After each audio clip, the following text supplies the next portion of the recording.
ইসলামপুর পৌরসভার ১৩ নম্বর ওয়ার্ডে শিব মন্দির সংস্কার ও নতুন ভোলেনাথের মূর্তির প্রাণ প্রতিষ্ঠা। বর্ণাঢ্য শোভাযাত্রায় সমাপ্ত ৩ দিনের অনুষ্ঠান।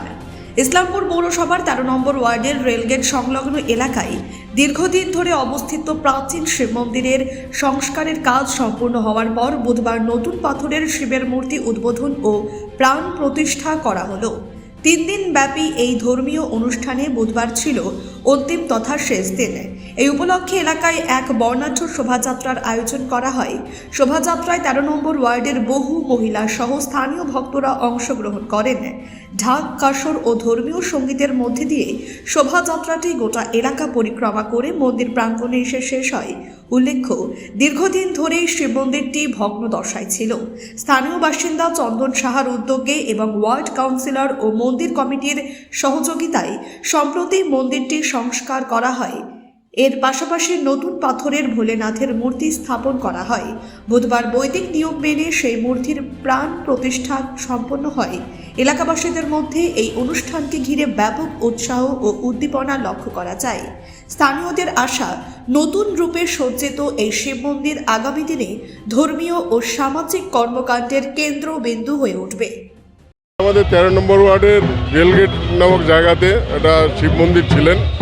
সেই শিব মন্দিরটাকে আজকে পাথরের মূর্তি হিসাবে আজকে প্রতিস্থাপন হচ্ছে। ১৩ নম্বর ওয়ার্ডের প্রত্যেকটা মহিলা এবং সাধারণ মানুষ তাতে অংশগ্রহণ করেছেন। আমাদের ৩ দিন ধরে প্রোগ্রাম চলছে, আর আজকে তো সমাপ্তি শেষ না, আজকেই তার সমাপ্তি হবে। তো পাথরের মূর্তি মন্দিরটা আগের থেকে ছিল। আমাদের কিছু ভাইরা ভাস্তারা মিলে এটা উদ্যোগ নিয়ে এটাকে নতুন করে আবার মন্দিরটাকে তৈরি করে পাথরের মূর্তি স্থাপন করছে। সেটাই আজকে এই শোভাযাত্রা বেরিয়েছে। আমি সমস্ত ১৩ নম্বরবাসীকে আজকের এই প্রোগ্রামে উপস্থিত হওয়ার জন্য ধন্যবাদ জানাচ্ছি। आप सभी को मेरा नमस्ते, प्रणाम। मेरा नाम चंदन शाह है।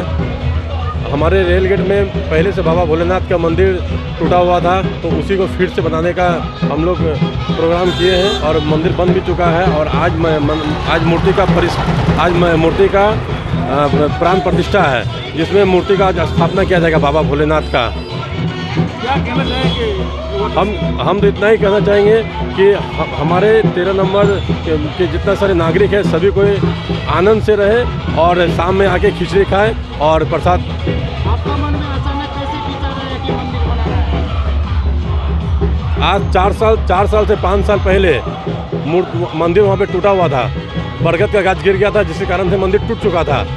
और उसी के लिए हम सोचे कि इतना दिन से मंदिर टूटा हुआ है, तो टूटा हुआ मंदिर को बनाना बहुत ही अच्छा है। तो हम अपना मदद से, हमारे वार्ड काउंसिलर काकू हमारे मदद किए हैं और जितने सारे नागरिक हैं सभी का मदद से मंदिर बना है।